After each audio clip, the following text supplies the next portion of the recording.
inclusive me dão notícias muito interessantes, que estão fazendo pesquisa e utilizando a leitura, ou que já fizeram. É sempre um prazer estar aqui com vocês. Eu sempre aproveito essa oportunidade, porque as pessoas que me conhecem, né? Eu acho que não precisa de apresentação, né, gente? Nós somos um grupo assim mais íntimo, é bom. A minha formação, eu fiz mestrado e doutorado, e foi justamente nessa época na PUC em São Paulo. Participei com o grupo de família, com a Rosinha, com a Matilde, e desde o início do grupo de família, fiz a minha formação de terapeuta lá, e continuo fazendo outras formações também no tempo todo, inclusive agora estou me formando em MDR também. Então, assim, o tempo todo, nós todas que trabalhamos com pessoas estamos fazendo a nossa formação, ela nunca termina, né? O que eu me proponho nesse momento e nessa oportunidade é trazer para vocês, vocês que me conhecem sabem que eu me debrucei a estudar a mitologia. Antes não era mitologia, eu me debrucei a estudar quais influências, quais conteúdos estavam ocultos, e fui realmente desenvolvendo um trabalho de pesquisa e de atendimento, em que eu fui montando o que eu chamo hoje uma leitura.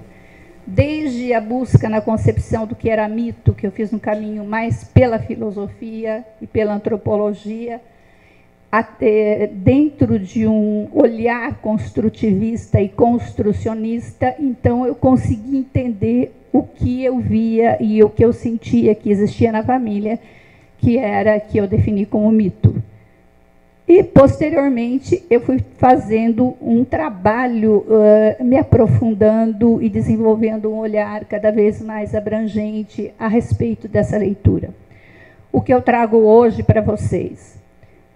Eu terminei o livro, que eu levei mais ou menos uns 2 anos para escrever, que vai ser editado até o final do ano pela Sumos, que vai se chamar Desvendando Mitos. Nesse livro, eu juntei mais ou menos umas 50 pesquisas que haviam sido feitas de atendimento e pesquisas mais amplas, e montei vários capítulos. E hoje eu estou trazendo uma pastinha desse livro, que é o trabalho com os mitos nocivos e desorganizadores, um trabalho com profecias e estigmas, e trabalho com os rituais curativos e com os rituais terapêuticos. Como nós vamos ter 2 dias de trabalho, eu dividi em 2 momentos esse curso que eu vou dar para vocês. No momento em que eu vou delinear a respeito da teoria, principalmente a respeito do que são esses mitos nocivos e desorganizadores, a respeito das profecias, a respeito dos estigmas.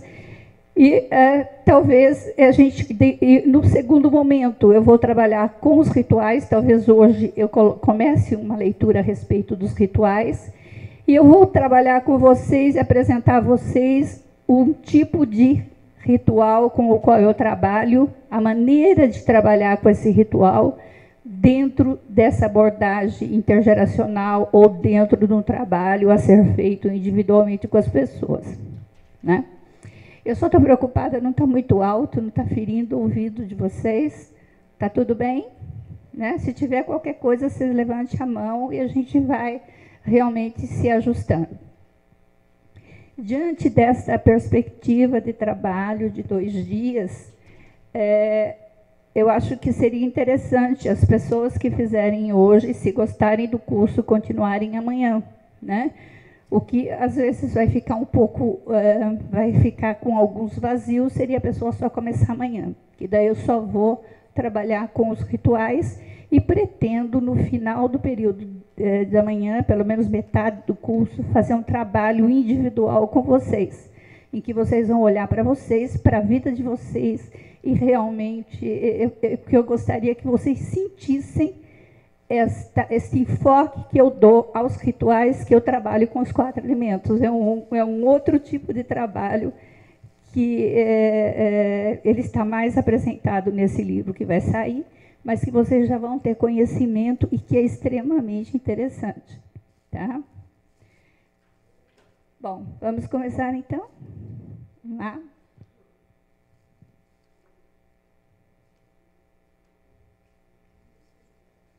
Bom, eu vou fazer um retrospecto de pelo menos uns 5 ou 10 minutos, localizando vocês dentro da perspectiva dos mitos nocivos, que eu chamo os mitos nocivos e desorganizadores.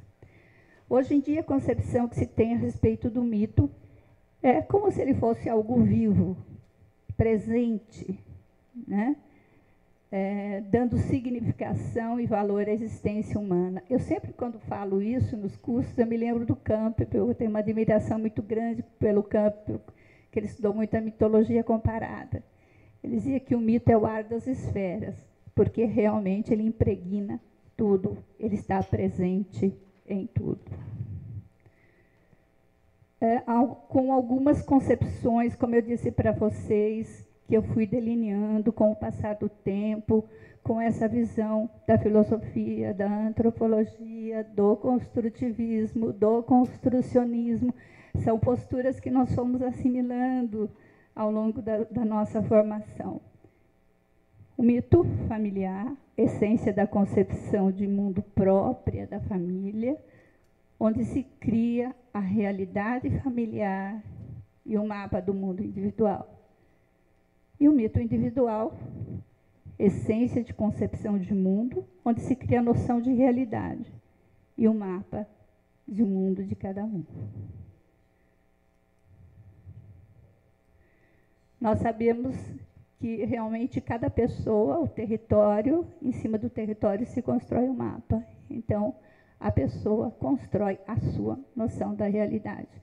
E essa noção de mundo que eu construo, ela está dentro de uma noção, ela é influenciada diretamente pela concepção de mundo, sentido de família, que é passado e, sem dúvida nenhuma, pelas questões culturais. Ixi, o amarelo não deu, hein? Se a gente apagar a luz, será que dá? Não adianta? Vamos experimentar?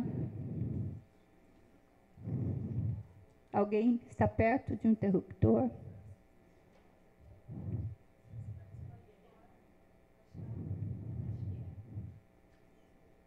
Então, deixe contando para vocês o que foi fazendo parte dessa leitura que a gente chama leitura evolutiva instrumental mítica. Por que esse nome tão complicado, né? Porque a partir do reconhecimento, da identificação, eu me lembro que quando eu comecei a pesquisar quase 20 anos atrás, eu colocava os genogramas, na época, no meu quarto, né, que eu fazia, e eu comecei a trabalhar com adolescentes e peguei uma lista de adolescentes na universidade de 80 casos, e peguei aqueles que me chamavam mais atenção e comecei a pensar, puxa, se o mito, eu cheguei a essa concepção do mundo, do mito, que ele abrange tudo, ele tem que estar, de alguma maneira, relacionado com essas questões que são trazidas pelos adolescentes. Então, realmente, eu peguei 5 casos, convidei as famílias e levantei a história de 3 gerações de todas essas famílias. Então, eu colocava, né, na parede para ficar olhando para eles toda hora, para ver que realmente os insights que eu tinha e como que realmente eu estava entendendo essa mitologia. Então, daí eu fui vendo e verificando que não existia um mito só na família, existiam vários. Só que dentro da organização familiar, com muita frequência, ele era preponderante, ele era o espinha dorsal. Então, eu fui identificando, conhecendo as famílias, os vários tipos de mitos que existiam nessas famílias. Depois, eu consegui acompanhar a formação e o percurso mítico, por isso que eu chamo evolutiva. Eu consegui acompanhar a formação do mito, como ocorre o mito, como que ele se forma, a formação e desenvolvimento do mito na família e o que propiciava esse desenvolvimento. A formação das expectativas, os momentos cruciais míticos, tudo isso eu não vou poder entrar com muito tempo com vocês, porque é muita coisa, né? Então, eu vou ter que fazer nesse curso um recorte para poder me aprofundar em algumas questões. Nós pudemos verificar a formação das expectativas, que elas são muito importantes, a relação que existe também com os momentos cruciais míticos, né? O encaixe, eu desenvolvi uma tese, que foi a tese de doutorado, em que eu acompanhei 5 casais durante 3 anos em seu percurso de vida familiar, verificando como o mito estava se comportando durante esse tempo. E daí eu delineei também uma teoria a respeito da construção do casamento, como ocorre pelo olhar mítico, né? Às vezes as pessoas já me perguntaram, Helena, mas por que você pegou tanto tempo só estudando o mito? Eu falei, não fiquei só estudando o mito, eu fiquei estudando todas as coisas com o olhar mítico.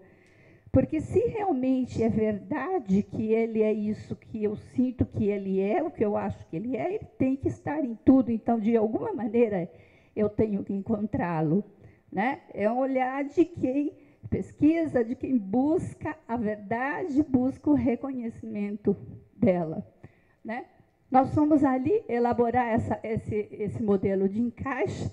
Também o que nós fomos verificar, a importância da figura mítica na família. Vocês vão ver hoje que eu vou entrar nos mitos nocivos e desorganizadores, como a figura mítica, as figuras fortes que demarcam um caminho a ser seguido também, elas são importantes tanto do ponto de vista construtivo como do ponto de vista nocivo e desorganizador na família. A figura dos guardiães dos mitos. E o que nós fomos vendo? Nós fomos vendo também a seriedade da repetição dos problemas na família e o que mantém essa repetição na família. E nós fomos também desenvolvendo uma concepção a respeito desses mitos que são nocivos e a respeito dos mitos, e desde os mitos positivos e organizadores como os mitos nocivos e desorganizadores que propiciam a formação de profecias e estigmas na família. Vamos continuar? Então, nós vamos ver aqui que existe uma influenciação mítica